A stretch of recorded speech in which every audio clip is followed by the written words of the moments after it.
Calvin came to pick me up. A man who was always cold and abstinent, but he had let his new secretary sit in the passenger seat.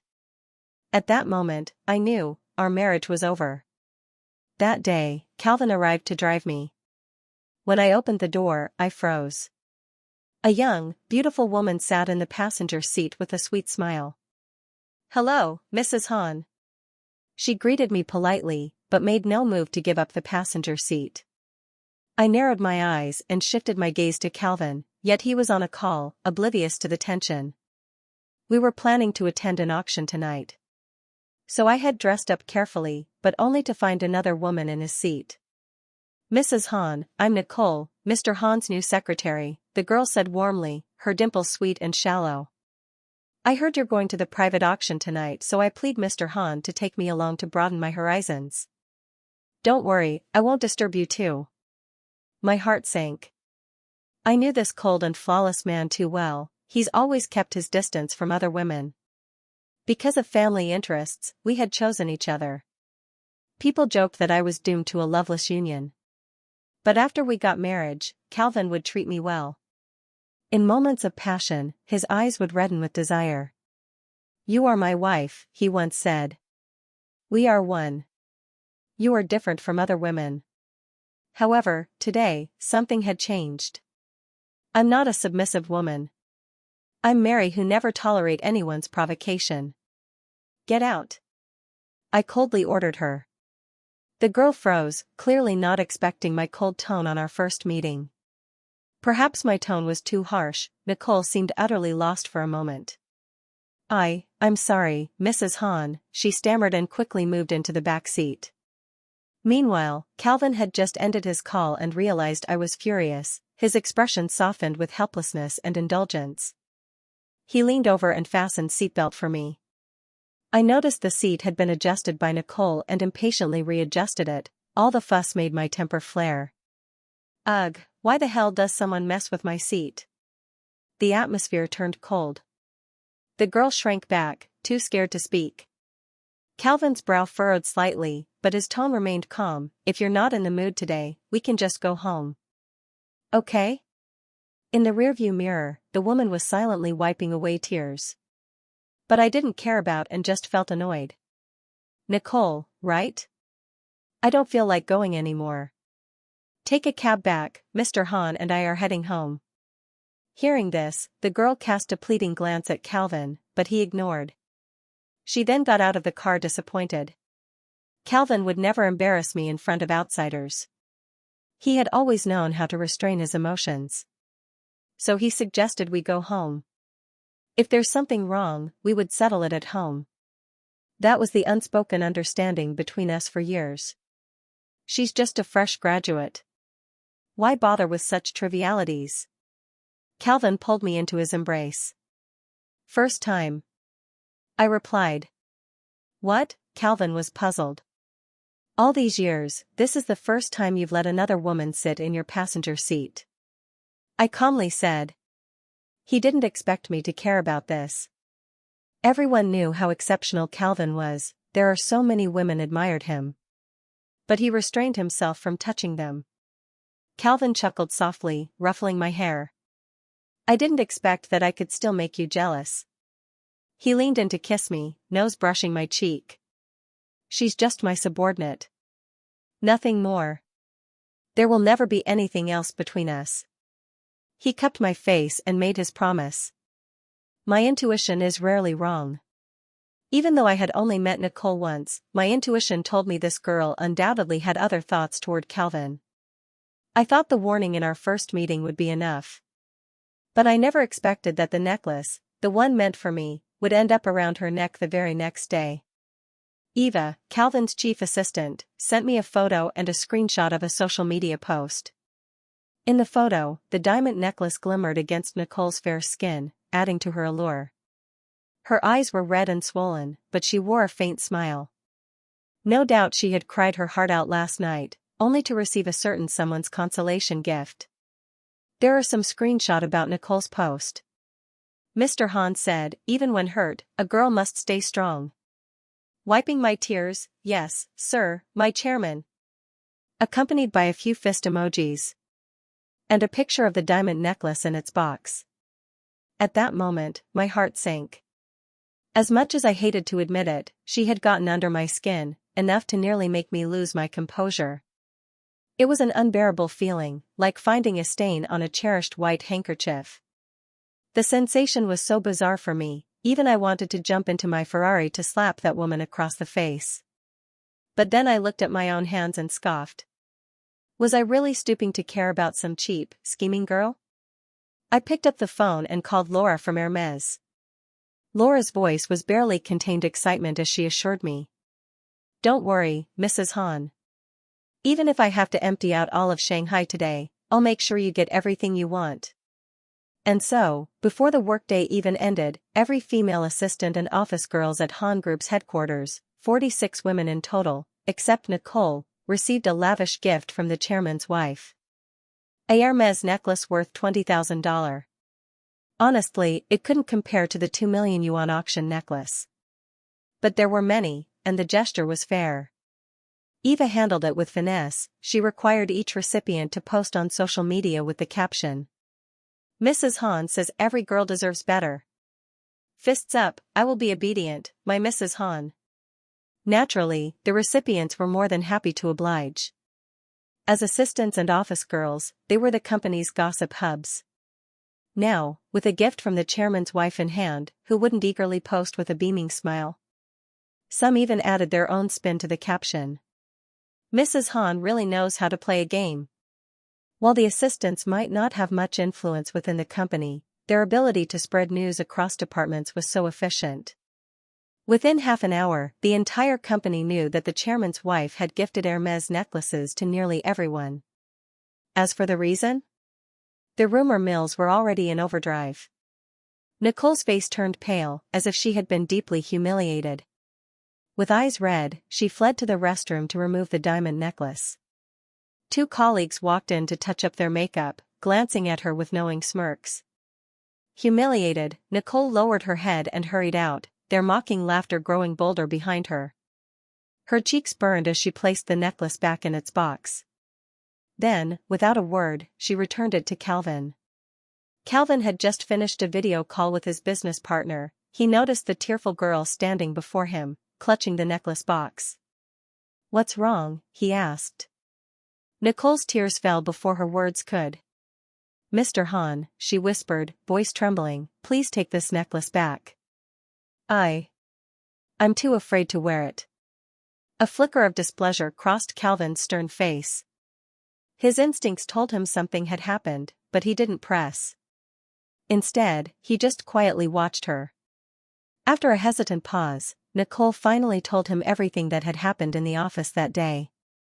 Mr. Han, I'm sorry for causing you trouble again, she choked out. I only posted it to motivate myself.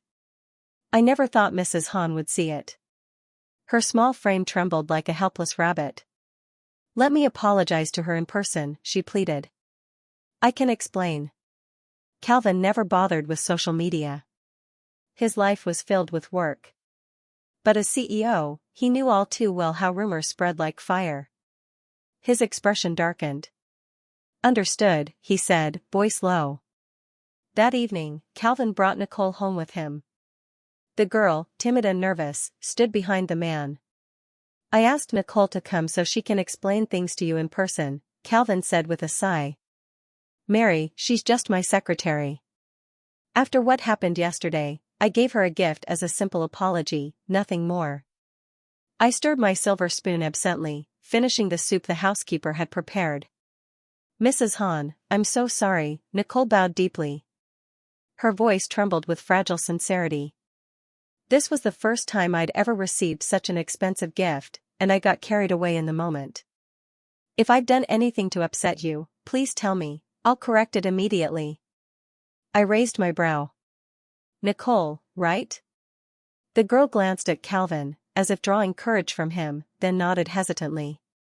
Watching her, this naive girl who thought she could challenge me, I almost laughed. I'm not your teacher, nor your boss. I don't have time to teach you how to behave. My tone sharpened. But I am Calvin's wife.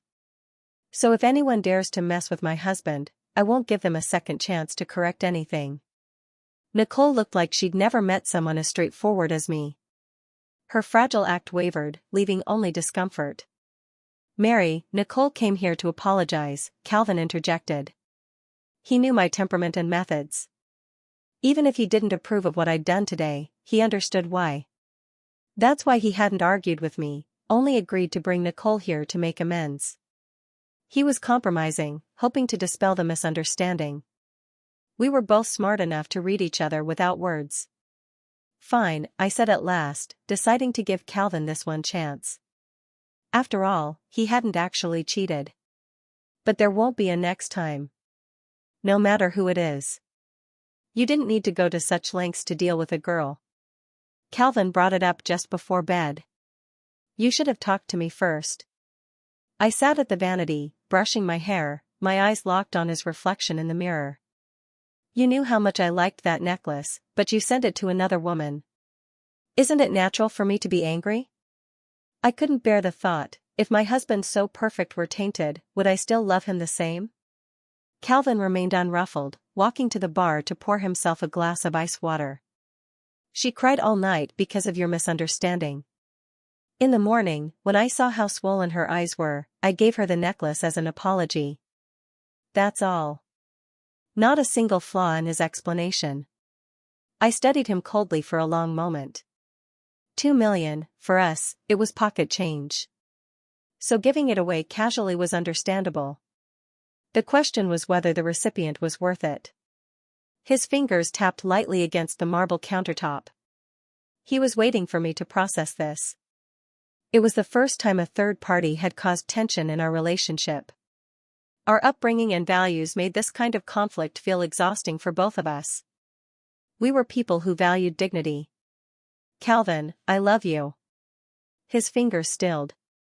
He probably hadn't expected me to say that. Calvin, I love the you who's untainted. That's what sets you apart. You never let women get close before because you have emotional standards. You wanted a clean marriage. I wasn't like that originally, but your values changed me. Now, we share the same vision for our lives. I hope our marriage never takes a wrong turn. Calvin sighed. It hasn't. Calvin was a very clear man. He knew I minded, so he wouldn't give Nicole any hope. Without the chairman's favor, Nicole, as an intern in the company, could only do basic tasks. Before, she'd had opportunities to rotate at the front desk. Now, Eva didn't even schedule her for shifts. I never instructed anyone to ostracize her. Since Calvin had drawn his line, I trusted him. But they would do these things without my orders.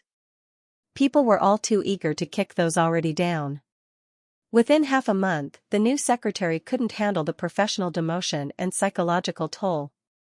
She visibly withered. The turning point came after an important high-level meeting. That day, Nicole was assigned alone to clean a small conference room.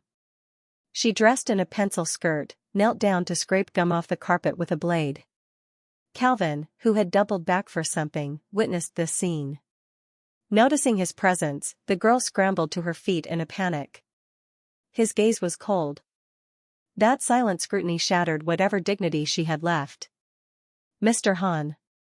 Tears fell uncontrollably. This wasn't an act. Calvin had always been the son she admired but could never touch. After being sidelined, she'd nearly resigned herself to fate. Now, being seen like this, exposed in front of the man she admired, she just wanted to run away. In just 2 weeks, the once bright, lively girl had been reduced to this fragility. It was the first time Calvin lost his temper. When he came home, he smashed the water glass I offered to the floor. Water splashed upward. When will you let her go? Mary, I respect you. I love you. I've tolerated your insults and harm toward her, again and again. What satisfaction do you get from bullying someone weaker? I remembered then, during his studies abroad, Calvin's younger sister had jumped to her death after being bullied. It left a scar that never faded, making him hate such behavior. Mary, if I see you harming others like this again, I won't stand by. I stared at the man before me, who was filled with fury. For the first time in our marriage, Calvin had lost control over another woman, over something I hadn't even done. The feeling was unbearable. Like glass shattering. Calvin promoted Nicole to his personal assistant while summarily dismissing Eva, his chief assistant of 7 years.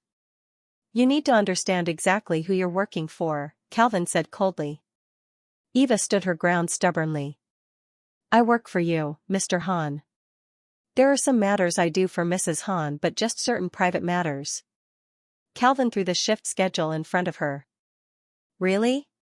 Such noble principles? Then did your professional ethics also justify bullying others with your position? Eva fell silent. She realized her bully of Nicole had been discovered. Calvin saw everything clearly. Lacking tolerance, unable to distinguish right from wrong, abusing your power to suppress colleagues, what qualifications do you have left to be my chief assistant? Eva walked out of the office in defeat. The other assistants looked on mournfully. Eva, are you really leaving? One asked tearfully. Before the tears could fall, Eva quickly wiped her eyes. Yes, I'm leaving. See you around. Calvin and I were locked in an unprecedented Cold War. He moved into a hotel. Nicole came to pick up his laundry. If Calvin wanted to make someone miserable, he could outdo even me. The housekeeper had already packed his essentials per his call. Nicole, likely still intimidated by my temper, quietly took the suitcase and left by taxi. Before going, she cautiously said, Mrs. Hahn, Mr. Hahn asked us to exchange contacts. You can reach me for anything. With Eva gone, Nicole had taken over her duties. There's nothing to discuss. Tell him to get lost. Nicole didn't understand why I remained so defiant even with Calvin staying at a hotel. Confusion flickered in her eyes, but more than smugness. The housekeeper shook her head, urging gently, Madam, why not yield this once? Go apologize. You two never even argued before, how did things come to this? The housekeeper have served the family for over a decade, she spoke from care. So he's waiting for me to apologize, is he? Ridiculous. Why should I apologize? Calvin never came back. But Nicole's social media flourished with updates, mostly snapshots of Calvin's itinerary. A Chanel haute couture evening gown. An invitation to a private equity gala. $1 million fireworks at a summit forum. Moonlit yacht dinners at the Burj Al Arab. A photo op with the CEO of QF Capital. Each post gushed about how meeting the right person had unlocked so many life firsts. The posts were racking up hundreds of likes. Some commenters even urged her to start a vlog to give us peasants a peek into high society. Several mutual friends puzzled, and sent me her post screenshot. Now if you want to track Mr. Hahn's whereabouts, just check the secretary's posts. Everyone spoke in code. It used to be me accompanying Calvin to these events. When I was busy or unwilling, his assistants took turns. Now, his +1 had changed. I didn't engage with the concerned messages, just replied with a thanks sticker. I was working with my family accounting on asset division. It was a complex task. Due to our marriage, the two conglomerates held shares in each other. There were family funds I'd managed, real estate across continents, metals, stocks, even shipping assets, some so obscure I needed to see deed photos to remember they existed. Untangling this would take time. That day, I received a call from Calvin who had just returned from his business trip. Mom wants us to go over for dinner. All right. We acted as if nothing had happened, just like always. The driver picked Calvin up from the airport first, then came to get me, and we headed to the Gu family home together.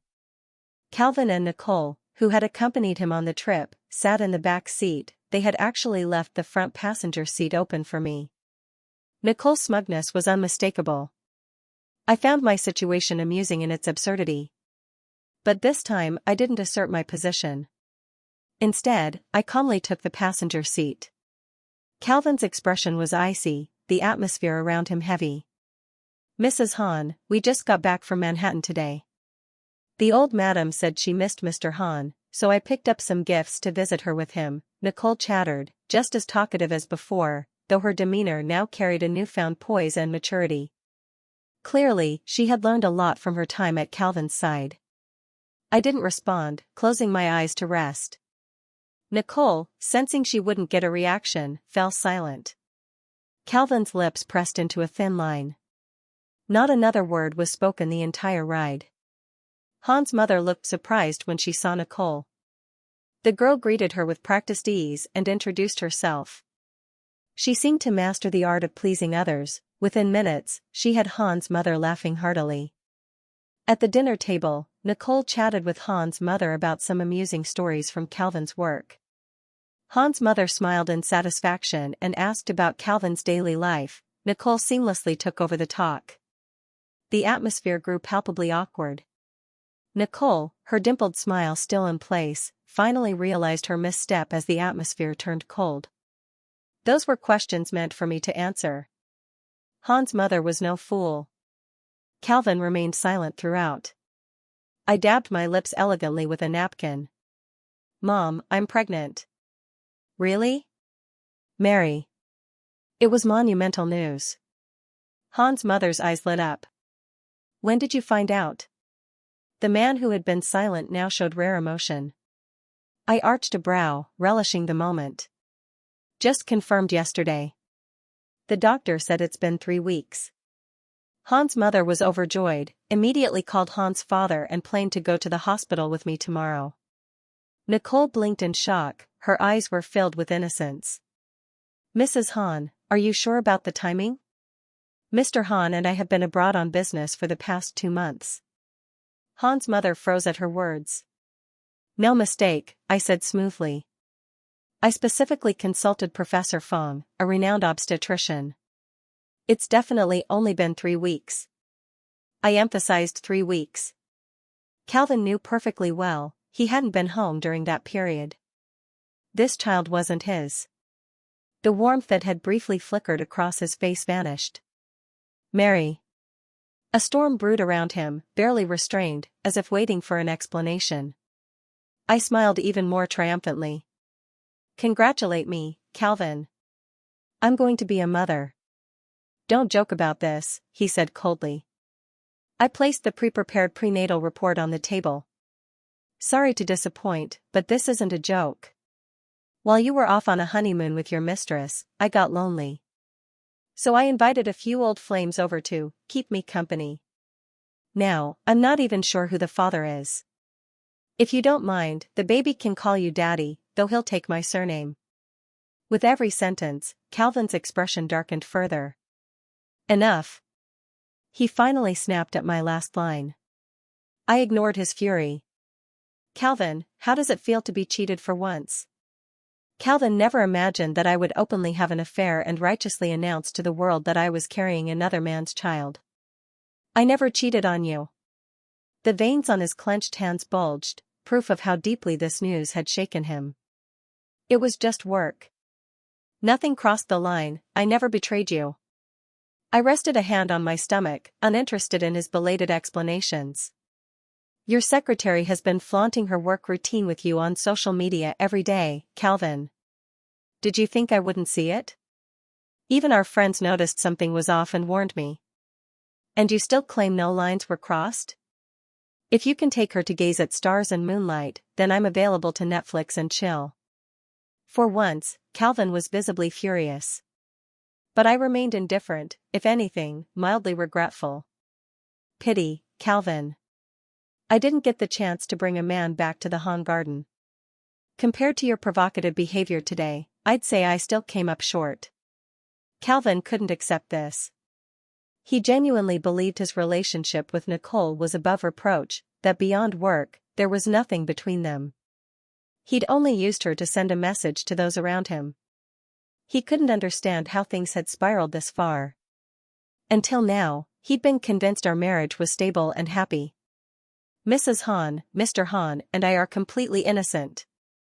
Seizing the moment in front of Han's mother, Nicole rushed to defend herself. Mrs. Han and I spoke a few times for work purposes. I only came today to facilitate things, it's all part of my job. Maybe you wouldn't know, having never worked a corporate day in your life, but as the CEO's chief assistant, every detail matters. But I swear, there's nothing inappropriate between us. Really? Then why, on the way here, did you take the back seat next to Calvin while his wife was relegated to the passenger side?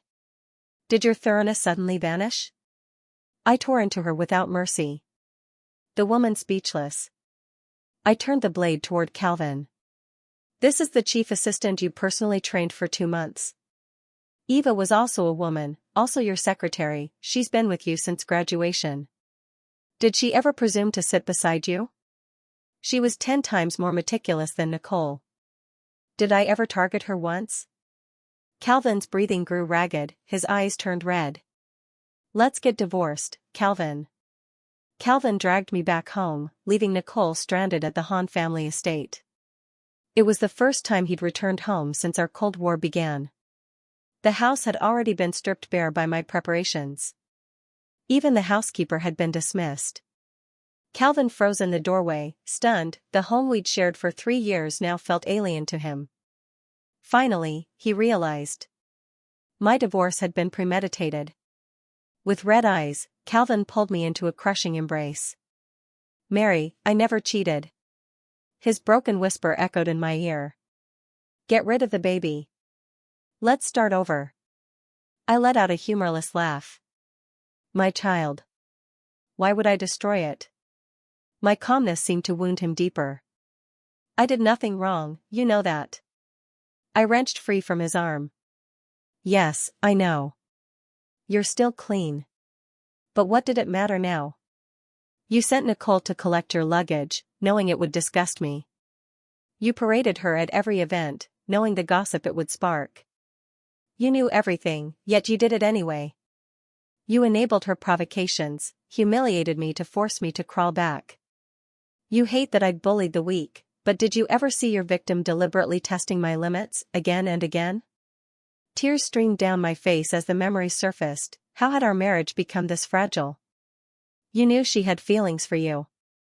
I warned you a long time ago, Calvin. Willful ignorance was one thing, deliberate negligence was unforgivable. Calvin's voice barely audible. I'm sorry, Mary. She reminded me of Sophie. Nicole, too, had dimples like sweet pits. I just couldn't bear to see her cry. But I never have any thoughts about her. Perhaps he was innocent, but he begged for forgiveness. I felt nothing. I refused to hand my vulnerabilities to anyone who might wield them as weapons. Calvin refused the divorce. He hired a new elite male chief assistant. He even got blind drunk in bar. It took all my strength to haul him onto the sofa. To his credit, he was a quiet drunk, pliant and unresisting. But as I was about to leave, he locked me with red eyes. Mary, please don't leave me. If you want this baby, keep it. Just stay. As for Nicole? A large corporation have protocols. He wouldn't fire an employee without cause. But the CEO's deliberate distance spoke volumes. Overnight, the once envied golden girl became the subject of office whispers. When Nicole came to me, her youthful glow was gone. No amount of makeup could hide her exhaustion. I saw you at the office on my first day. An unexpected opening. That day I served you tea and stood waiting for orders while you discussed wedding gifts with Mr. Hahn. But you never even looked at me. Her smile was bitter. Someone like me would never meet a man like him outside work. You? Just born lucky. That auction night, I told Mr. Hahn it'd be rude for staff to sit up front. Said I'd move when we saw you. He didn't object. For a moment, she basked in the memory of her triumph. I ordered coffee and dessert for her, just as I did for myself. But it seemed to wound her. Her eyes burned with hatred. What right do you have to look down on me? You trust fund babies are all the same. You don't deserve his love. Oh? Did you get it then? I watched her composure crack. I threatened you, didn't I? She said. That's why you're divorcing him. I stirred my coffee leisurely. I'm divorcing because I cheated. Got pregnant by another man. You know this. She choked on her rage. You. What's there to boast about? A bad-tempered, jobless woman carrying a bastard, you think he'll still want you? Slap. I slap her face without hesitation. First, I'm still 2 years younger than your precious Mr. Han. Second, who the hell are you to call my child a bastard? Lastly, I've wanted to do that for a long time, you idiot.